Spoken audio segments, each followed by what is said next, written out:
Hello friends, Mark Holmes here with my buddy Cowboy Joe Boo, and as always, thank you guys for watching, commenting, and subscribing to the Joe Boo Sports Report. Because without you guys, well, this just doesn't work, man.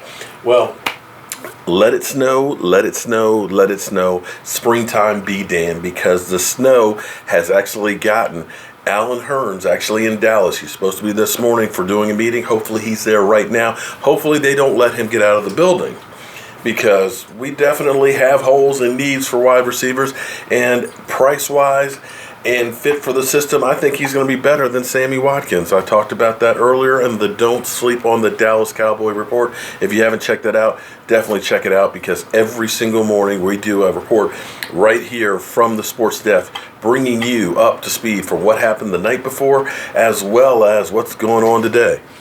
So, Mike Fisher. Now, a lot of people think that Mike Fisher, and I don't get along. He ended up basically slamming me with the Earl Thomas talk and stuff, saying there was no proof or evidence of the such. And that's all good. Nobody gets it right all the time. I went by a source that I had that turned out not to be right. However, I still believe that the Dallas Cowboys were talking and are still talking to the Seattle Seahawks about Earl Thomas. I don't think that's dead just yet, and I guess I'm following on my sword on that one, but we'll wait and see. But Mike Fisher is really going off quite a bit right now, and it's not on me this time, thank goodness. But Mike Fisher, he is a guy who generally knows more than most what's really going on with the Dallas Cowboys. When you hear stuff from Ian Rappaport and Todd McShay and all these guys, take it with a grain of salt. But generally speaking, if Mike Fisher says something, you want to believe it. His thing is, people are saying that with Hurns coming in for a visit, is he going to be the new Dez Bryant? Especially after the Cowboys tried to get a Sammy Watkins. You're not going to pay a Sammy Watkins that kind of money and have him also as a wide receiver as well. You end up being Dez Bryant going. So, Mike Fisher has been clarifying this and saying, listen, if they sign Alan Hurns, it's going to be as a second wide receiver. There's nothing there as far as stopping Dez Bryant. That's not the guy that would end up being Dez Bryant going bye-bye. However, he believes that there's somebody in the star, in that organization, who wants to get rid of Dez Bryant. And I've kind of said all along, I believe that it's Stephen Jones. What's interesting is, I've said this for quite a long time. If you want to know what's really going on with the Dallas Cowboys and the real pulse, you follow Stephen Jones. Not Jerry. Stephen Jones. Stephen Jones is, in all in essence, the Turk. The executioner. The guy that's really making the decisions. Jerry wanted to go with Johnny Manziel. It was Stephen Jones who took the draft card away from him and said, we're not doing that. It's Stephen Jones who has been talking about Dez Bryant being a distraction off the field, about needing more production, about talking about the contract. Now, Jerry, of course, has met with Dez Bryant and everything. He's like, Dez Bryant's in our long-term future. But if he's in a long-term future, why are you looking at getting a number one receiver in a Sammy Watkins? You follow my logic here? And you can best believe that June 1st, here's the thing. Everybody figures, sigh of relief. Dez Bryant hasn't been cut, so he's not going to be cut.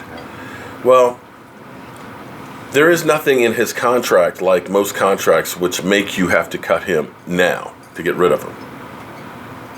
The thing you worry about is if you start doing OTAs, he gets hurt, then it's a problem, because then you're on the hook for next year's salary. However, there'll be that second wave of free agency when teams start cutting veterans after the draft. What happens is you know what? The draft goes totally crazy than where you think it's going to go. All of a sudden, you weren't expecting Calvin Ridley's, let's say he dropped to, 25th. All of a sudden, that guy's there. And you can draft him, and you look at him and say, he's better than the guy I'm paying a boatload of money right now. I'm going to draft him.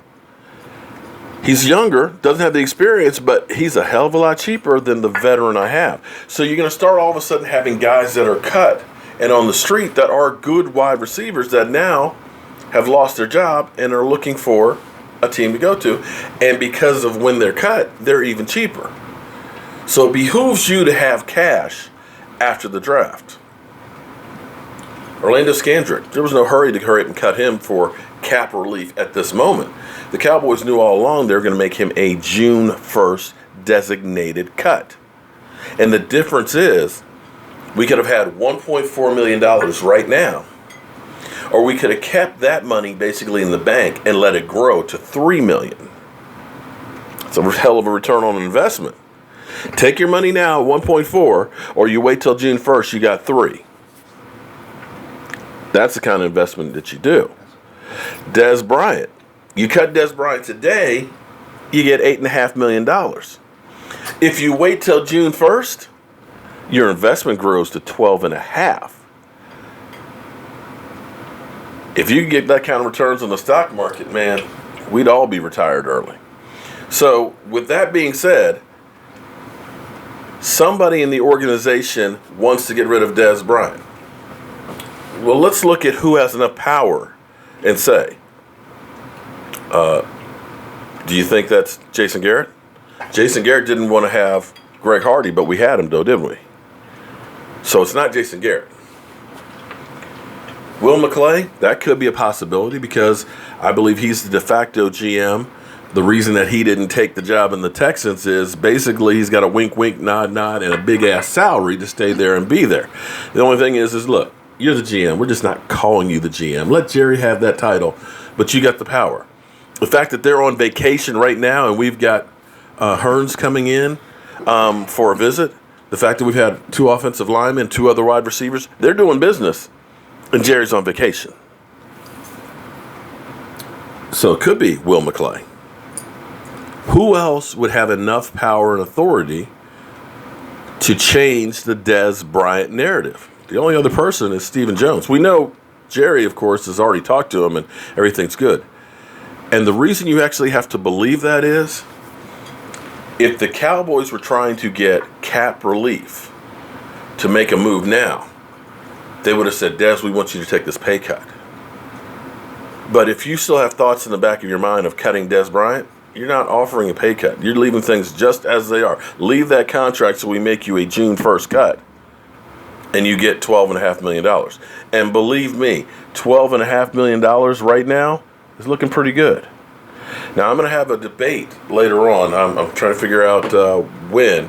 But in my mind, I'm looking at the mock drafts, okay? I know mock drafts don't mean a whole lot because it's a living and breathing thing that changes by the minute. All of a sudden, you sign a free agent here, so you don't have that need that you had in the draft.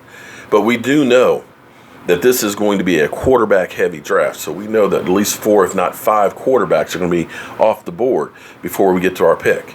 You know, safeties and edge rushers are going to be there.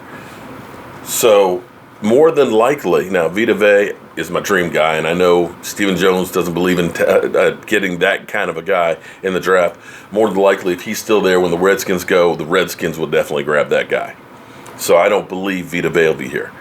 But I do feel like Will Hernandez, and I feel like Calvin Ridley. Both of those guys, I think, may be on the board when we get there. So the question is, which one do you go for? And we'll have that discussion a little bit later. But it could be, if you sign a Hurns and you got a Calvin Ridley there, you draft Ridley and you say, you know what, Dez, we love you. But that's the other direction. And that may be the thinking that's going on right now with the Cowboys. It'll be interesting to keep watching it. And I've run my mouth too long already, but I kind of like having at least something to talk about. I'm Mark Holmes. This is Cowboy Joe Boo. And Michael wants me to do a little something with him later on. Check out his channel, Michael Anthony Fitness. He's actually doing a whole lot of working out. He's talking about, fasting and things like that, and working out and things. So, I'm too old and too broken up to be able to get fit, but hopefully he gets himself in shape as well and helps you guys stay in shape. I'm Mark Holmes. This is Cowboy Joe Boo, and I'll see you guys soon.